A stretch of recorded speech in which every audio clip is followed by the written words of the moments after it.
안녕하세요. 미소쌤과 요양정복의 미소쌤입니다. 오늘 공부해볼 내용은 신체활동 지원 서비스에서 네 번째 파트인 배설 돕기에 대해서 공부를 해보도록 할게요. 우리 몸에서 배설이 제대로 되지 않으면 몸에 독소가 쌓여요. 그렇게 되면 신체 장기에 이상이 생기기 때문에 배설이 원활해야 되고요. 우리 어르신은 배설 기능에 이상이 있을 수 있기 때문에 요양보호사 선생님께서는 어르신의 상태에 맞는 방법으로 배설을 도와주셔야 됩니다. 그러면 우리 어르신의 배설을 도울 때 기본적으로 지켜야 할 원칙이 있습니다. 한번 원칙부터 배워볼게요. 첫 번째 보시면 배설이기 때문에 우리 어르신이 최대한 편안하게 배설하도록 배려를 해주셔야 되고요. 2번 보시면 대상자의 프라이버시를 배려를 해주셔야 됩니다. 우리 선생님도 화장실 갔을 때 누가 쳐다보거나 이러면 조금 불쾌하시죠? 우리 어르신도 마찬가지예요. 배설할 때는 배설하는 모습이 보이지 않게 가려주어서 프라이버시를 배려를 해주시고요. 3번 보시면 배설했으면 오래 두지 말고 바로 치워주셔야 됩니다. 오래 두면 피부가 짓물러서 욕창이 생길 수가 있어요. 그리고 도움이 필요할 때에는 도움이 필요한 부분만을 도와주셔야 됩니다. 여기서 나오죠. 요양보호사 키워드 스스로가 나오는 겁니다. 우리 어르신이 할 수 있는 부분은 스스로 하게 하는 것이 어르신의 자립심도 키워줄 수가 있고요. 자존감도 높여줄 수가 있습니다. 그리고 항문은 선생님 앞에서 뒤로 닦아주셔야 됩니다. 그래야 요로의 감염을 예방을 할 수가 있고요. 어르신의 요구는 최대한 반영을 하고 존중을 해주세요. 그러면 두 번째로는 우리 어르신의 배설 상태를 관찰을 한번 해볼게요. 언어적 표현으로는 어르신이 나 화장실 가고 싶어 라고 하면 우리 선생님이 화장실을 데려가 주시면 되고요.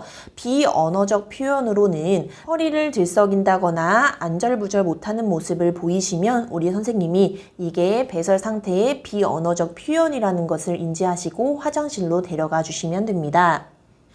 그리고 우리 선생님이 또 하나 관찰을 해주셔야 되는 게 있어요. 배설하기 전, 배설하는 중, 배설하는 후에 각각의 상태를 관찰을 해주셔야 되는데요. 이렇게 관찰을 하면 어르신 건강에 이상이 있는지 없는지 판단할 수 있는 좋은 기회이기 때문에 항상 배설 전, 중, 후를 관찰을 해주셔야 됩니다. 그러면 배설 전에는 어떤 것을 관찰해야 되는지 한번 볼게요. 우리 어르신이 소변이 마려운지, 대변이 마려운지 유무를 전에 관찰을 해주셔야 되고요. 그리고 배가 빵빵한지, 하복부 팽만감이랑 이전 배설과의 간격을 살펴주셔야 돼요. 만약에 이전 배설이 1시간 30분 전이었어요. 그러면 설사를 의심을 해볼 수가 있고요. 이전 배설과의 간격이 일주일 정도 됐네요. 그러면 변비를 의심을 해볼 수가 있죠. 그리고 또한 배설 전에 배설을 억제하는 환경이나 어떠한 것이 있는지 확인을 해주시는 게 좋아요. 배설하는 중에는 통증이 있는지, 불편함, 불안감이 있는지, 그리고 배변, 배뇨장애가 있는지 확인을 한번 해주시고요.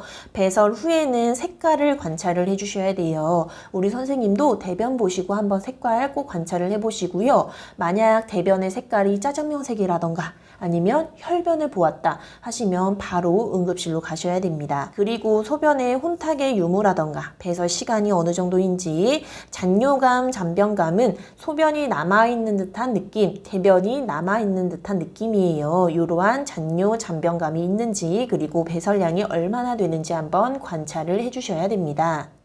그러면 이제부터 어르신의 배설을 한번 도와볼 건데요. 배설을 도울 때에는 우리 화장실 가고 싶으신 어르신 화장실 데려가는 방법, 그리고 침상 배설, 이동변기, 기저귀, 유치 도뇨관까지 각각 한번 어떠한 식으로 도움을 드려야 되는지 살펴보도록 하겠습니다. 첫 번째로는 화장실이에요. 화장실은 우리 거동이 가능한 어르신을 화장실 이용을 하도록 도와주는 건데요. 기본 원칙을 한번 살펴보겠습니다. 기본 원칙 보시면 화장실을 데려갈 때에는 항상 우리 대상자 어르신을 관찰을 해주시고요. 어느 위치에 계셔야 되냐면 손을 뻗으면 닿을 수 있는 위치에 있다가 필요하면 즉각 개입을 해주셔야 됩니다. 그리고 2번 보시면 우리 어르신이 할 수 있는 부분은 스스로 할 수 있도록 격려를 해주셔야 됩니다. 왜냐하면 우리 어르신 화장실 갈 때 넘어질 것 같아서 우리 선생님이 처음부터 끝까지 어르신을 도와주면 어르신이 요양보호사 선생님께 의존을 하게 되고요. 자존감까지 저하시킬 수가 있어요. 그래서 요양보호사 키워드죠. 스스로 할 수 있게 도와주셔야 되고요. 그리고 3번 보시면 화장실 물기가 많죠. 안전한 환경을 조성을 해주셔야 됩니다. 넘어질 우려가 있는 물건은 치워주시고요. 화장실은 항상 밝게 해주시고요. 바닥에 물기는 없게 해주셔야 됩니다. 그리고 밤에는 화장실에 휴지등을 켜두시는 게 좋고요. 변기 옆에는 손잡이도 설치를 해주시고요.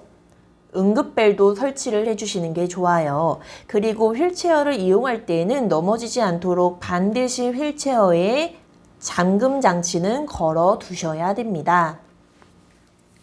그러면 돕는 방법 한번 볼게요. 1번 보시면 편마비 대상자의 경우에는 휠체어를 붙이셔야 되는데 어느 쪽에 붙이셔야 되냐면 바로 건강한 쪽에 휠체어를 두시거나 침대 난간에 빈틈없이 붙이셔야 되고요.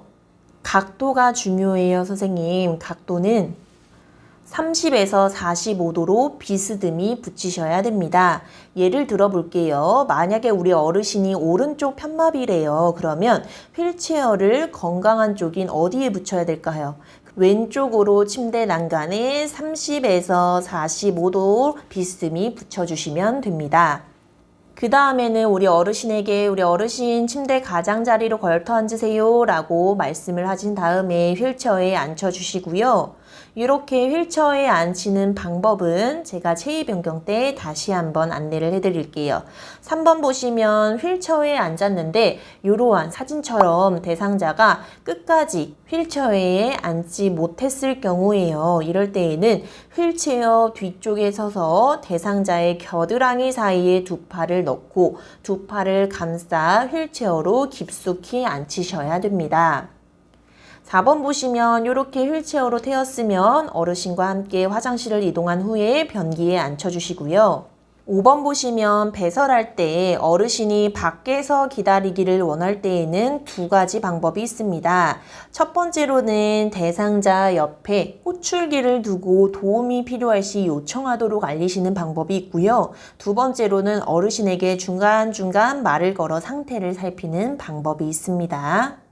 그리고 배설을 다 끝냈을 때 배설물에 특이사항이 있는 경우에는 누구에게 보고해야 될까요? 그렇죠. 시설장이나 간호사에게 보고를 해주시면 됩니다. 두 번째로는 침상 배설 돕기를 한번 해볼게요. 침상 배설은 이러한 간이변기를 사용해서 침상 배설을 도와줍니다. 그러면 기본 원칙 5가지를 먼저 살펴볼게요. 첫 번째로는 변이, 우리 변이 마려운 느낌을 호소할 때 즉시 배설할 수 있도록 도와주시고요. 불필요한 노출은 피해 주셔야 돼요. 프라이버시를 지켜주셔야 됩니다. 세 번째 보시면 나왔네요. 스스로 배설할 수 있도록 도와주시고요. 네 번째 보시면 배뇨, 배변 훈련에 적극적으로 참여하도록 격려를 해주세요. 예를 들어 배변 간격을 확인하여 이 침상변기를 대주는 방법이 있습니다. 그리고 대상자가 실수하는 경우에는 막 뭐라고 하시면 안 돼요, 선생님. 어르신이 부끄러워하거나 심리적으로 위축되지 않게 도와주셔야 됩니다. 그러면 우리 이 침상 배설은 누구에게 사용하는지 한번 볼게요. 어르신이 화장실까지는 가지 못하거나 침대에서 내려올 수 없는 대상자에게 침상에서 배설할 수 있도록 돕는 방법입니다. 그러면 돕는 방법 중요한 것만 한번 볼게요. 먼저 첫 번째로는 어르신 대상자를 확인하고 절차를 설명을 해주세요. 2번 보시면 수치심을 느끼지 않도록 커튼이나 스크린으로 가려주시고요. 3번 보시면 항문 관략근을 이완시키기 위해 두 가지 방법이 있습니다. 첫 번째로는 변기는 차가우면 근육이 아이고 깜짝이야 하면서 놀라요, 선생님. 그래서 변기는 따뜻한 물로 데워주신 다음에 침대 옆이나 의자 위에 놓아주시고요. 이렇게 하는 이유가 차가운 변기가 피부에 바로 닿으면 피부랑 근육이 수축되어 바로 변이가 감소됩니다. 변이 마려운 느낌이 없어져요. 그래서 항상 변기는 따뜻한 물로 데워주세요. 4번 보시면 우리 배설할 때 푸두둑 푸두둑 소리 나는 것을 방지하기 위해 두 가지 방법이 있습니다. 첫 번째로는 변기 밑에 화장지를 깔아주시는 방법이 있고요. 텔레비전을 켜거나 음악을 틀어놓아서 심리적으로 안정된 상태에서 용변을 보게 해주셔야 됩니다. 5번째 보시면 방수포를 깔 거예요, 선생님. 방수포는 침상에서 배설을 하게 되면 아무래도 물이 튀어서 시트 등이 젖을 수가 있어요. 그래서 시트가 젖는 것을 방지하기 위한 방수포를 깔아 주셔야 됩니다. 방수포를 깔 때는 두 가지 방법이 있어요. 첫 번째로는 어르신이 협조를 할 수 있는 경우와 두 번째로는 어르신이 협조를 할 수 없는 경우로 나뉘는데요. 만약에 우리 어르신이 협조를 할 수 있으면 어르신을 바로 눕힌 상태로 무릎을 세우고 발에 힘을 주도록 해주셔야 됩니다. 바로 이러한 상태로 어르신 허리 좀 들어볼게요 라고 하시면 어르신이 이러한 자세를 취하게 될 거예요. 그러한 경우에 요양보호사 한 손으로는 대상자의 허리를 지지한 후에 밑에 방수포를 깔아주시면 되고요. 만약에 우리 어르신이 협조를 할 수가 없대요. 그러면 옆으로 돌려 눕힌 후에 한쪽에 방수포를 반 정도 말아서 깔아주시고요. 다른 쪽으로 돌려 눕힌 후에 말아진 방수포를 펼쳐서 까는 방법이 있습니다. 이렇게 방수포를 까셨으면 허리 아랫부분을 무릎 덮개로 늘어뜨린 다음에 바지를 내려주세요. 그 다음에는 이제 간이변기를 댈 거예요. 이때도 두 가지 방법이 있습니다. 아까 방수포를 깔 때도 협조할 수 있는 경우 없는 경우로 나뉘었죠. 간이변기도 똑같아요, 선생님. 협조를 할 수 있으면 어르신 허리 좀 들어볼게요 라고 하신 다음에 요양보호사가 허리 밑에 한 손을 넣어 대상자가 엉덩이, 둔부를 들게 해주시고요. 다른 손으로는 변기를 밀어 넣은 후 항문이 어디에 와야 되냐면 변기 중앙에 오도록 해주셔야 됩니다. 만약에 협조를 할 수 없는 경우라면 아까 자세 배웠죠? 옆으로 돌려 눕힌 자세를 한 다음에 둔부에 변기를 대주시고요. 변기 위로 대상자를 돌려 눕혀 반듯한 자세에서 역시나 항문이 변기 중앙에 오도록 해주세요. 그 다음에 8번 보시면 침대를 올려주어 대상자가 배에 힘을 주기 쉬운 자세를 취하게 해주셔야 됩니다. 그리고 대상자가 원하는 경우 대상자에게 화장지와 호출배를 두고 밖에서 기다린다거나 아까처럼 중간중간 말을 걸어 상태를 살펴주세요. 배설이 끝나면 화장지로 회음부나 항문 부위를 닦아주시고요. 이제 변기를 빼셔야겠죠. 한 손으로 대상자의 허리를 들어서 변기를 빼주시면 됩니다. 변기를 빼셨으면 회음부와 둔부를 따뜻한 수건이나 물티슈로 닦아주셔야 되는데요. 이때 닦는 방향이 앞에서 뒤로 항상 닦아주셔야 됩니다. 감염을 예방하기 위한 거예요. 자, 물티슈로만 닦고 바지를 올려버리면 물기 때문에 욕창이 발생할 수가 있어요. 그래서 물티슈로 한번 닦으신 다음에 마른 수건으로 한 번 더 닦아주셔야 됩니다. 13번 보시면 방수포를 걷어내고 손을 닦아주시고요. 14번 보시면 배설물에 특이사항이 있는 경우에는 시설장이나 간호사에게 보고를 해주셔야 됩니다.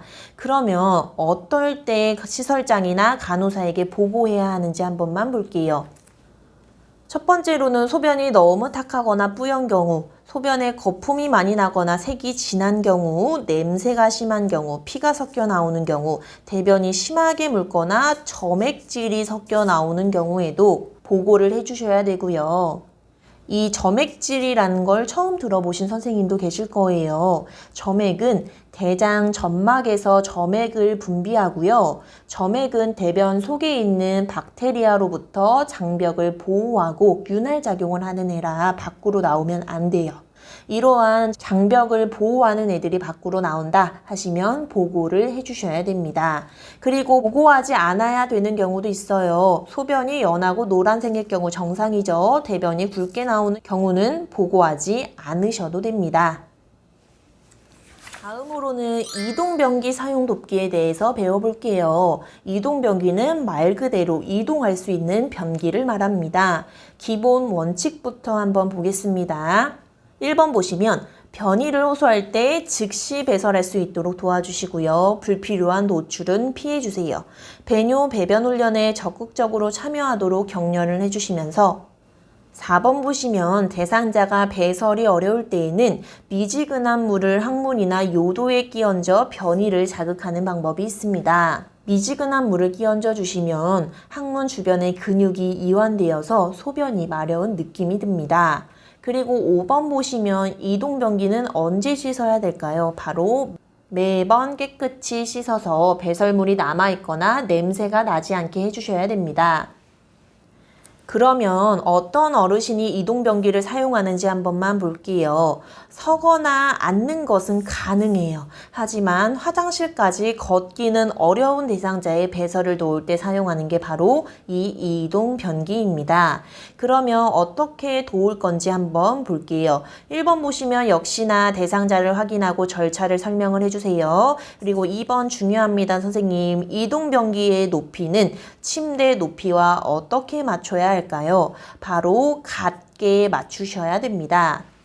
왜냐하면 침대에서 이동변기로 이동할 때 넘어질 수가 있거든요. 그래서 높이는 같도록 맞춰주시고요. 변기 밑에는 넘어지지 않도록 미끄럼 방지 매트를 깔아주시는 게 좋아요.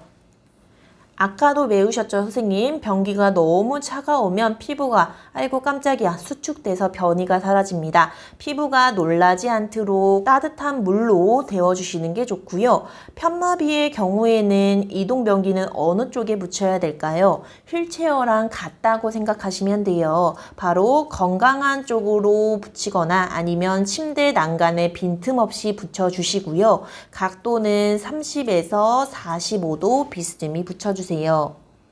만약에 선생님 움직이기 힘들어하는 대상자가 계실 거예요. 그러한 경우에는 안아서 옮겨야 하기 때문에 힘이 덜 들도록 침대 난간에 이동변기를 빈틈없이 붙여주세요. 그리고 배설 시에는 소리가 나지 않기 위해 아까 배우셨죠? 변기 안에 화장지를 깔아두거나 아니면 음악이나 TV를 틀어주시는 게 좋고요. 배설 중에는 하반신을 수건이나 무릎 덮개로 덮어주세요. 그리고 이동변기 내에 있는 배설물은 즉시 처리하고 환기해 주시고요. 이동변기는 매번 깨끗이 닦아야 합니다. 이제 기저귀 사용 돕기에 대해서 한번 배워볼게요. 역시나 기본 원칙부터 한번 보겠습니다. 기저귀를 사용해야 하는 경우가 있어요. 우리 어르신이 몇 번 실금을 했다고 해서 바로 기저귀를 사용하면 안 됩니다. 세 가지 경우에 기저귀를 사용할 수가 있는데요. 첫 번째로는 우리 어르신이 대소변을 전혀 가리지 못할 때, 두 번째로는 배설 욕구, 소변 보고 싶다, 대변 보고 싶다 하는 이 욕구를 느끼지 못할 때, 세 번째 보시면 치매 등으로 인해 실금이 너무 빈번할 때 기저귀를 착용을 하셔야 돼요. 그러면 왜 몇 번 실금을 한다고 해서 바로 기저귀를 착용하면 안 될까요? 바로 우리 어르신의 기저귀 의존성을 막기 위해서 바로 기저귀를 착용하시면 안 됩니다. 그리고 기저귀를 사용하면 잘 생기는 질환이 있어요. 욕창도 있고요, 선생님. 피부 손상도 잘 생길 수 있기 때문에 자주 살펴보시고요. 젖었으면 속히 갈아주셔야 됩니다. 그리고 불필요한 노출은 피해 주시고요. 피부 상태와 통증을 호소하는지 한번 살펴주세요. 그러면 기저귀 사용 돕는 방법에 대해서 배워보도록 하겠습니다. 첫 번째로는 우리 어르신에게 절차를 설명을 해주시고요. 프라이버시를 위해서 스크린이나 커튼을 쳐주세요. 2번 보시면 면 덮개를 이불 위에 덮어주시고요. 이불은 다리 아래로 접어서 내려주세요. 이불에 우리 대변이 묻지 않기 위해서 하는 행동이고요. 3번 보시면 면 덮개를 덮은 상태죠. 이 상태에서 윗옷은 허리까지 올려주시고요. 바지를 내려주세요. 이제는 기저귀를 교환해야 됩니다. 기저귀를 교환할 때도 두 가지 방법이 있어요. 첫 번째로는 협조할 수 있는, 허리를 들 수 있는 어르신도 계실 거고요. 허리를 들 수 없는 어르신도 계실 거예요. 만약에 허리를 들 수 있으면 무릎을 세우고 똑바로 누운 상태에서 허리를 들도록 하여 교환을 해주시고요. 만약에 허리를 들 수 없으면 어르신을 옆으로 돌려눕혀 기저귀를 교환을 해주세요. 그리고 기저귀 교환 후에는 안쪽 면이 아니라 바깥면이 보이도록 말아주셔야 되고요. 엉덩이와 황문 부위, 회원부를 따뜻한 물티슈로 먼저 닦아내주세요. 계속 나오죠? 회원부는 앞에서 뒤로 닦아주셔야 되고요. 물티슈로만 닦고 바지를 올려버리면 물기 때문에 피부 손상이 발생합니다. 마른 수건으로 한 번 더 닦아주세요. 그리고 피부의 발적이나 상처 등을 세심하게 살펴보시고 가볍게 두드려서 마사지를 해주시는 것도 좋아요. 이제 새 기저귀를 채우셔야겠죠. 옆으로 누운 상태에서 새 기저귀와 기저귀를 싸는 기저귀 커버를 둔부 밑에 대주시고요. 새 기저귀를 반을 말거나 조금 접어 둔부 밑으로 밀어 넣는 방법도 있습니다. 11번 보시면 새 기저귀로 둔부, 엉덩이를 감싸 주시고요. 기저귀 테이프를 붙여 주신 다음에 기저귀가 뭉치지 않도록 잘 펴주세요. 그리고 창문을 열어서 환기를 해주시고요. 필요할 때는 냄새 때문에 탈취제나 방향제를 사용하시면 됩니다. 마지막으로는 유치도뇨관의 소변주머니 관리를 한번 해볼게요. 유치도뇨관. 관입니다, 선생님. 쉽게 생각하면 소변줄이에요. 자, 소변줄을 차고 있는 어르신 어떻게 도와야 되는지 기본 원칙부터 한번 살펴보겠습니다. 자, 유치도뇨관은 관이에요. 관이기 때문에 뭐가 생기기 쉽냐면 감염이 생기기 쉽습니다. 유치도뇨관을 통한 감염이 생기기 쉽기 때문에 감염 예방에 세심한 주의를 기울여 주시고요. 자, 이거 알아두셔야 됩니다. 소변 주머니는 방광보다 아래, 밑에 두셔야 됩니다. 소변 주머니가 만약에 높이 있으면 소변이 방광으로 역류하여 감염이 발생할 수가 있어요. 소변 주머니는 방광 아래에 두시고요. 그리고 소변이 잘 나오는지 소변량과 색깔을 2~3시간마다 확인을 꼭꼭 해주시면서 요양보호사는 유치도뇨관의 교환, 삽입, 방광세척은 절대로 해주셔는 안 되고요. 이거는 의료진의 업무입니다. 돕는 방법 한번 볼게요.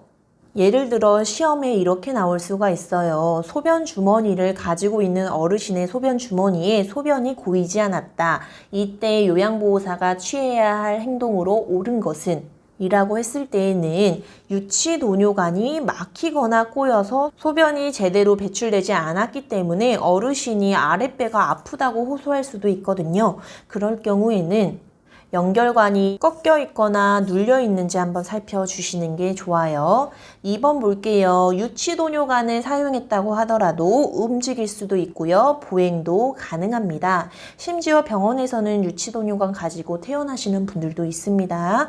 다 움직일 수 있고 보행도 가능하고요.